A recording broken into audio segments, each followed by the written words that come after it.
치과 치료에 대한 뿌리 깊은 공포감, 이제 수면 마취 무통 치료로 날려보자. 고통스러운 임플란트 사랑니 치료에서부터 가벼운 충치 치료까지 한숨 푹 자고 일어나면 치료 끝. 건강 A to Z. 오늘의 주제는 수면 마취를 이용한 무통 치료. 치과 치료는 빠르면 빠를수록 좋다고 다들 알고 계시겠지만 치과하면 일단 무서운 생각부터 든다는 분들 참 많습니다. 이럴 때 치과 특유의 소음이나 냄새는 물론이고 통증까지 줄일 수 있는 방법이 있다면 어떨까요? 건강 A to Z, 오늘 이 시간에는 수면 마취를 이용한 무통 치료에 대해서 자세히 알아보도록 하겠습니다. 오늘 도움 말씀 주시기 위해서 닥통치과 박준홍 원장을 모셨습니다. 안녕하세요. 네, 안녕하세요. 네, 흔히 우리가 치과 공포증이라고 얘기하시잖아요. 그래서 그렇죠. 많은 분들이 치과 참고 또 참다가 자꾸만 염증도 생기고 후유증이 많이 남는다고들 하거든요. 오늘 주제가 수면 마취를 이용한 무통치료인데요. 구체적으로 어떤 방법을 말하나요? 아마도 뭐 어른 아이 할 것 없이 치과 가는 것을 좋아하는 사람은 아마 아무도 없을 겁니다. 그래서 여러분도 치과에 뭐 한두 번 가보셨겠지만은 치과 하면 이제 먼저 생각나는 것이 처음에 마취 주사할 때의 그 통증도 생각나고 또 선생님이 내 일을 갈 때의 그 좀 아슬한 느낌도 안 좋고 또 스케일링 할 때 보면은 좀 이가 좀 새끈새끈하죠. 그것도 기분이 안 좋고 또 소음이 많죠. 핸드피스 터빈도 막 돌아가고 침도 막 빨아내고 그런 소리도 별로 기분이 안 좋습니다. 그래서 그런 것들이 많은 분들이 이제 치과에 가는 것을 두렵게 만들고 또 공포감으로까지 이제 번지게 됩니다. 그런데 만약에 여러분들이 한숨 자고 일어나니까 내 입안에 있는 모든 치과 치료 다 끝났다 하면 얼마나 좋겠습니까? 그래서 그것을 가능하게 해준 것이 이제 수면 마취를 이용한 치료법입니다. 쉽게 생각하시면은 수면 내시경을 신경하시면 되겠습니다. 그것도 역시 수면 마취를 이용한 것이죠. 그럼 도대체 이제 수면 마취가 어떤 것이냐 보면은 저희들이 대개 이제 마취를 생각할 때는 온몸의 감각에 난 의식을 일시적으로 이제 마비시키는 것이 전신 마취입니다. 그런 반면에 수술할 자리만, 그 부위만 이제 국소적으로 감각을 마비시키는 것을 이제 국소 마취를 하죠. 크게 두 가지로 분류를 하는데 수면 마취는 이제 전신 마취 일종입니다. 그래서 이 자료 화면이 지금 환자분이 이제 수면 마취를 받는 장면입니다. 장면인데 대개 우리가 이제 특별한 약물을 이용해서 환자의 이제 혈관을 통해서 주입을 하게 되면은 환자분이 수면 상태, 즉 자게 만드는 거죠. 이렇게 해서 저희들 진료하게 되는데 그것은 대개 이제 환자분들이 수술 날짜를 받아놓게 되면은 전날부터 벌써 심신이 정신적으로 막 불안해집니다. 그런 상태를 좀 진정시켜가지고 환자를 안정시키게 되면은 이제 수술이 훨씬 쉬워지고 치료도 좋아지죠. 그것이 주 목적입니다. 그래서 이런 것들은 환자의 상태에 따라 가지고 이 약물을 좀 농도를 좀 많이 하거나 또 양을 많이 넣게 되면은 얕은 심도에서 깊은 심도까지 또 조절도 가능하게 됩니다. 얼마 전에 20대 초반에 이제 여자분을 이제 한번 치료를 했었어요. 수면 마취를 했었는데 그분이 이제 굉장히 겁이 많으셔가지고 어쨌든 치료가 한 30분 만에 잘 끝났습니다. 그래서 깨워가지고 이제 다 끝났으니 일어나시라고 얘기하니까 그 환자의 첫 마디가 뭐냐고 하면은 원장님, 저 무서워요. 잠이 안 와요. 빨리 재워주세요. 이미 다 끝났는데. 그래서 그것은 무슨 말인가 하면은 수면 마취 동안 일어났는 기억을 본인이 기억을 못하는 거예요. 그래서 단기 기억 소실장애 있는 거죠. 그래서 이렇게 수면 마취를 이용하게 되면은 환자분들이 편안하게 치료를 받을 수 있습니다. 네, 수술이 끝난 뒤에도 다시 수술을 원할 정도로 하니까 정말 신기하고 놀랐습니다. 그런데 원장님, 큰 수술을 할 때 우리가 전신 마취를 하잖아요. 그렇죠. 수면 마취도 전신 마취의 일종으로 알고 있는데 이 두 가지가 어떤 차이가 있을까요? 수면 마취가 전신 마취 일종이지만은 둘 사이는 좀 크다란 차이가 있습니다. 그래서 여기 왼쪽 화면이 이제 수면 마취를 하시는 장면이고요. 오른쪽이 이제 전신 마취를 하고 있는 장면을 찍은 사진입니다. 그래서 이 수면 마취라는 것은 되게 일반적으로 약물을 혈관 속으로, 즉 혈관 중에서 정맥을 통해서 환자를 자게 만드는 방법입니다. 그런 반면에 전신 마취는 물론 약물을 통해서 할 수도 있지만 일반적으로는 가스를 통해서 조절하게 되죠. 그런데 대개 수면 마취는 좀 얕은 심도, 또 진정 상태를 만든 것이 목적입니다. 그런 반면에 전신 마취는 심도가 아주 깊고 환자를 무의식 상태로 만들게 됩니다. 그래서 두 방법에서 가장 큰 차이점은 수면 마취를 하게 되면은 환자 스스로 자기 스스로 유지를 하게 됩니다. 우리가 잠을 자더라도 숨을 쉬는 것과 똑같은 원리입니다.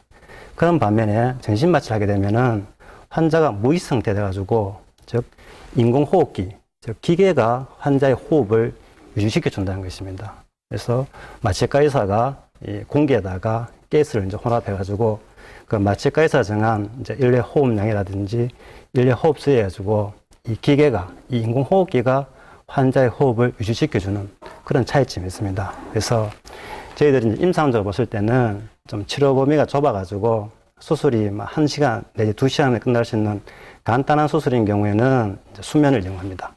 그런 반면에 치료 범위가 아주 넓고 수술이 커요. 그래서 한 5시간, 10시간 정도 해야 되는 경우 같으면은 환자가 스스로 호흡을 유지하기 굉장히 힘듭니다. 그런 경우에는 오히려 전신 마취를 하는 것이 더 안전하죠. 그렇게 이용하고 있습니다.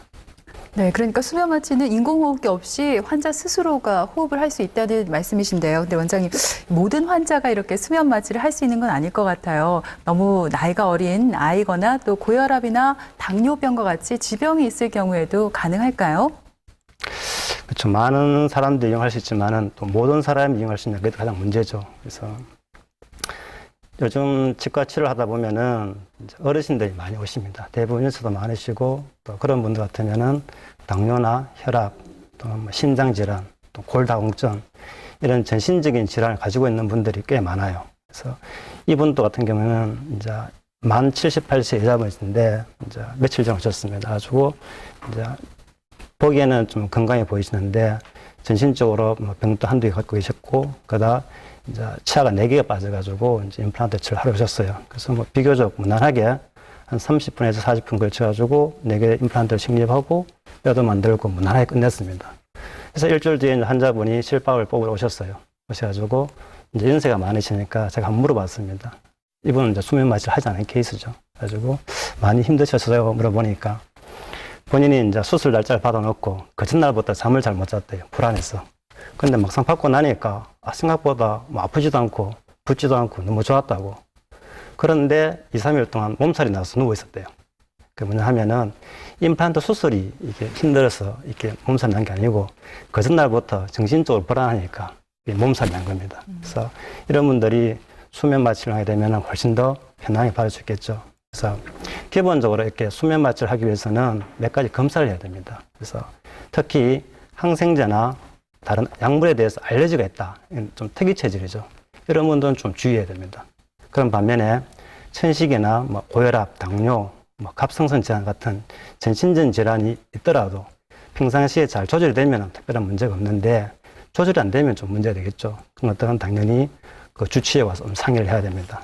그래서 일반적으로는 저희들이 이제 일반 혈액 검사도 하고 또 심장 기능을 알아야 되니까 심전도 검사도 하고 또 호흡을 해야 되니까 폐도 검사하고 저희들은 약물이 이제 간에서 대사가 되기 때문에 간 기능 검사를 하게 됩니다. 그래서 특별한 문제가 없으면 나이와 관계없이 누구나 다 받을 수 있습니다. 네, 그렇다면 주로 어떤 경우에 수면 마취가 이루어질까 궁금한데 흔히 생각해서 많이 아픈 그런 부위, 사랑니라든지 임플란트 시술할 때 좋을 것 같은데요. 어떤 분들이 주로 하는지 구체적인 사례를 통해서 한번 알아볼까요? 예. 대부분 이제 수면 마취를 이용하신 분들은 여자분들이 많으시죠. 그래서 뭐 특히 치과에 대해서 이제 공포증이 많은 사람들이 이용하는데 그래서 어떤 치료를 위해서인지 다 이용할 수가 있습니다. 그래서 이분 같은 경우는 20대 초반의 여자분이신데 뭐 비교적 간단한 이렇게 치경부 쪽에 의식이 있는 누구나 좀 쉽게 할 수 있는데 이분 이것도 하기 힘들어서 수면 마취를 하고 했는 케이스입니다. 앞니까지 동시에 같이 했죠. 그래서 중추 치료를 위해서도 본인의 체질에 따라서 필요하면 할 수도 있고 구취보다 마찬가지입니다. 그런 반면에 이것은 이제 중학생이었는데 매복체가 속에 숨어 있었어요. 그래서 이거는 좀 수술을 해야 되니까 중학생이 좀 무서워하죠. 그래서 역시 수면 치료를 하게 되면 좀 쉽게 할 수 있습니다. 20대 초반에 이제 남자인데 군대를 빨리 가야 된다고 4개를 동시에 사랑니를 발치하기 원했어요. 이런 경우는 조금 힘들죠. 그렇기 때문에 이런 경우도 수면 마취를 하게 되면 편안하게 4개를 동시에 발치하는 것이 가능해집니다. 그래서 대개 이제 일반적으로 많이 하는 경우가 아무래도 이제 임플란트 수술할 때 많이 이용하게 되죠. 이제 어르신이고 힘이 드니까. 이분은 40대 초반의 남자분이십니다. 그런데 과거에 양쪽 임플란트 4개를 받으신 경험이 있어요. 그래서 뭐 비교적 하기는 또 무난하게 할 수가 있습니다. 그런데 그 당시에 수술이 너무 힘들어가지고 자기는 이제 임플란트 받고 난 다음부터 치과를 가본 적이 없대요. 그때 너무 힘들어가지고 그게 이제 기억 속의 트라우마로 남게 된 거죠. 그 치과를 가지 않게 되니까 다른 치아에 막 이렇게 탈이 나고 더 이제 두 개가 빠지게 되니까 어쩔 수 없이 치과 치료를 해야 되겠고 그러다가 이제 수면에 대해서 얘기를 듣고 저희 치과 오셨죠. 오셔가지고 2개 심고 3개 심었죠. 3개 심고 베이직도 하고 하악에 비해서는 훨씬 어렵고 복잡한 수술이지만 하고 난 뒤에 아주 좋았다고 만족도가 아주 높으셨죠. 이분은 40대 후반 여자분이신데 마찬가지입니다. 뼈가 많이 없어가지고 이런 경우에 수술이 조금 힘들어요. 힘든 경우에도 수면마취 진료하게 되면은 환자분이 자고 있는 동안에 모든 것이 다 이루어지게 됩니다. 이분 좀 기억에 남는 분인데 이렇게 전학적으로 보면 치과가 거의 다 치아가 탈이 나와서 전부 다 발치를 해야 되는 상황이었어요.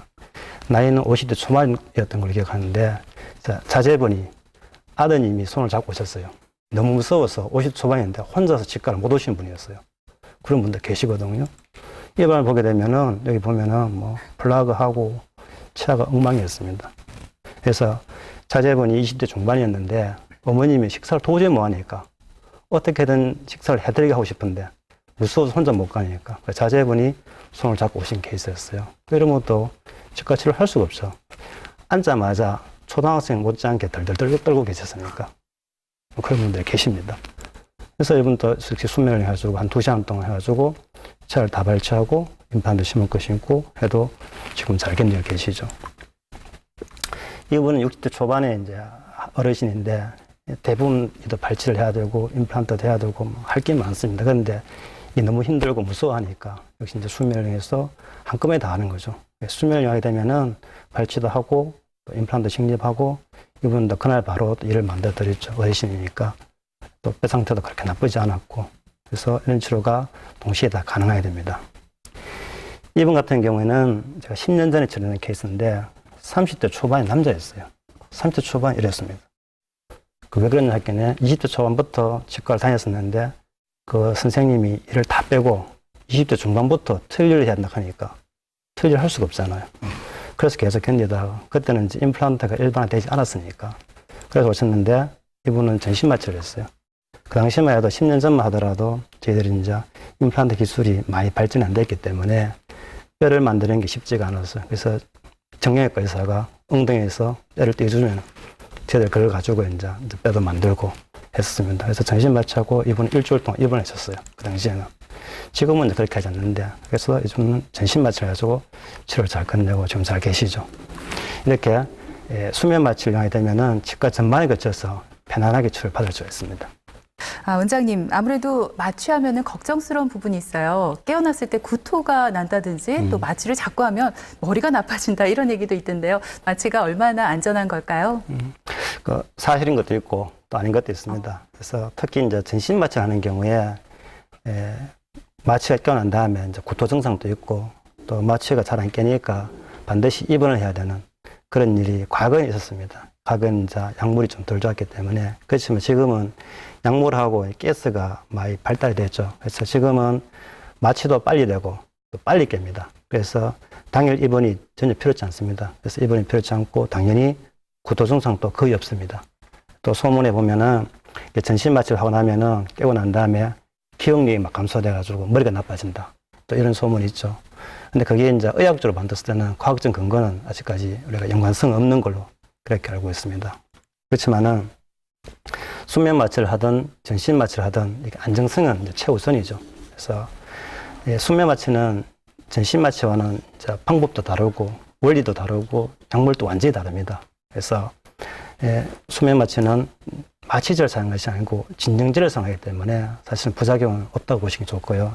다만 이 수면 마취도 훨씬 더 안정하게 사용하기 위해서는 반드시 수술 전에 피검사를 좀 해야 되겠죠. 그래서 까지 특이체제 있는 분 같으면 좀 걸러내야 되겠죠. 그런 분들 사전 검사가 필수이고 또 수술 중에 그 환자분의 심장이 잘 뛰고 있는지 호흡은 잘하고 있는지를 정확하게 관찰해야 됩니다. 요즘은 기계가 잘 발달돼 있어 가지고 막 드라마에서 보면은 뭐 이렇게 뚜뚜뚜뚜 하는 기계가 있습니다. 그런 기계들이 굉장히 환자의 상태를 정확하게 말해주고 있죠.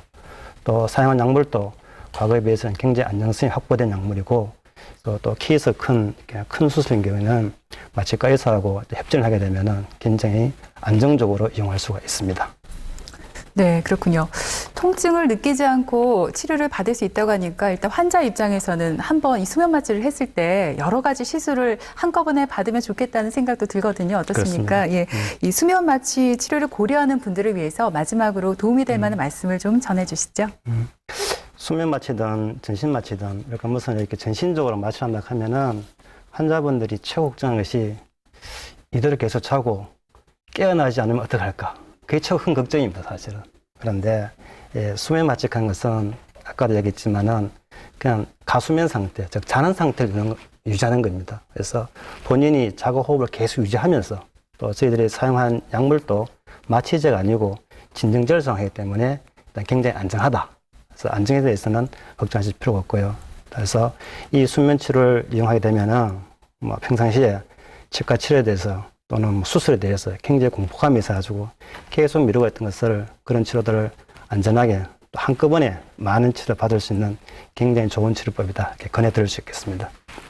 건강 A to Z 오늘은 수면 마취를 통한 무통 치료에 대해서 자세히 알아봤습니다. 치과 치료는 미루면 미룰수록 그 범위와 통증이 커질 수밖에 없는데요. 간단한 충치도 그냥 놔두게 되면 뿌리가 썩어서 발치를 하고 또 부작용을 겪을 수가 있습니다. 오늘 말씀해 드린 대로 자는 동안 치료가 가능한 방법도 있으니까요. 치과 치료 더 이상 미루지 마시고 치료를 꼭 받아보시기 바랍니다. 네, 지금까지 이 시간 도움 말씀에 닥터홍 치과 박준홍 원장께서 수고해 주셨습니다. 오늘 말씀 고맙습니다. 네, 감사합니다.